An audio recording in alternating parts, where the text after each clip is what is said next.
नमस्कार दोस्तों, देहाती लोकगीत चंदा पांडे के चैनल पे आप सबका स्वागत है। मैं चंदा पांडे आप सबको बहुत सुंदर सुंदर देहाती गीत सुनाऊंगी, तो प्लीज़ मेरे चैनल को सब्सक्राइब कर लीजिए। गीत अच्छा लगे तो लाइक कमेंट शेयर करते रहिए। चलिए गीत सुनाती हूँ। आप सबको सोहर गीत सुना रही हूँ। गीत कैसा लगे कमेंट में बताइए। यूपी बिहार का गीत है, आप सब ज़रूर सुने। कैसा लगेगा कमेंट में बताइएगा। अच्छा लगे तो प्लीज़ शेयर कीजिए, मेरा सपोर्ट कीजिए। तो चलिए सुनाते हैं। चैत के राम नवमी रमैया यज्ञ ठानिले, रमैया यज्ञ ठानिले हो। आरे बिनु रे सीता के यज्ञ सुन शीतली रानी बन बीचे। आरे बिनु रे सीता के यज्ञ सुन शीतली रानी बन बीचे।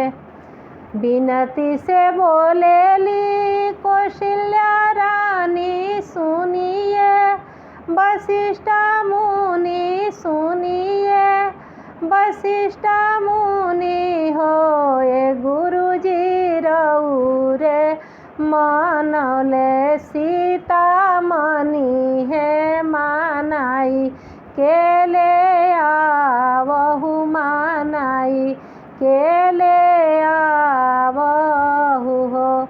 ये गुरुजी रउरे मनले सीता मनी है मानाई के ले आवहु, मानाई के ले आवहु हो। इतना बचन गुरुजी सुननी सुनही नाही पाइले, सुनही नाही पाइले हो। सखी हो घोड़ा पीठी भैनी आसवार चलिले, मधुबन के चलिले, मधुबन बीचे। गुरुजी आवत सीता देखेली मने मने, आनंदेली मने मने खुश भैली हो। ए सखी हो आवतानी गुरुजी हमार तकाई बैठे के देवी। ए सखी हो आवतानी गुरुजी हमार तकाई बैठे के देवो। झारी गलैचा बिछावेली फूल छिता रावेली, फूल छिता रावेली हो। ए सखी हो आवतानी गुरु जी हमार त फूल छितराइले आस न बिछाइले हो। तोहरा तए सीता बुधिया त बुधियान आगरी, बुधियान आगरी हो। ए सीता कमन संकट तोहरा परले रमैया बिसरावेलु, रमैया बिसरावेलु हो।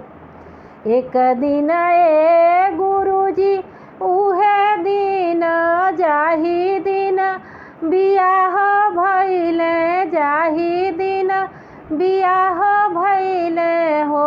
ए गुरुजी दुनु दलउत रे मड़उआ परेला, सिर सेंदूर परेला, सिर सेंदूर हो।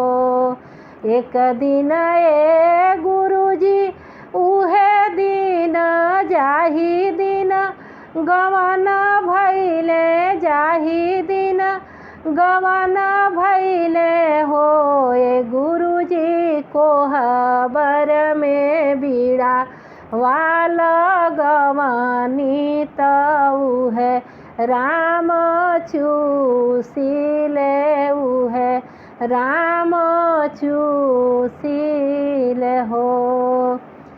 एक दिन ए गुरुजी उहे दिन जाही दिनवा बने आईनी जाही दिनवा बने आईनी हो ए गुरुजी उहे राम बहिया धैनी कड़ले त बन के सिधारी ले बन के सिधारी ले हो ए गुरुजी उहे राम बहिया धैनी कड़ले त बन के सिधारी ले बन के सिधारी ले हो।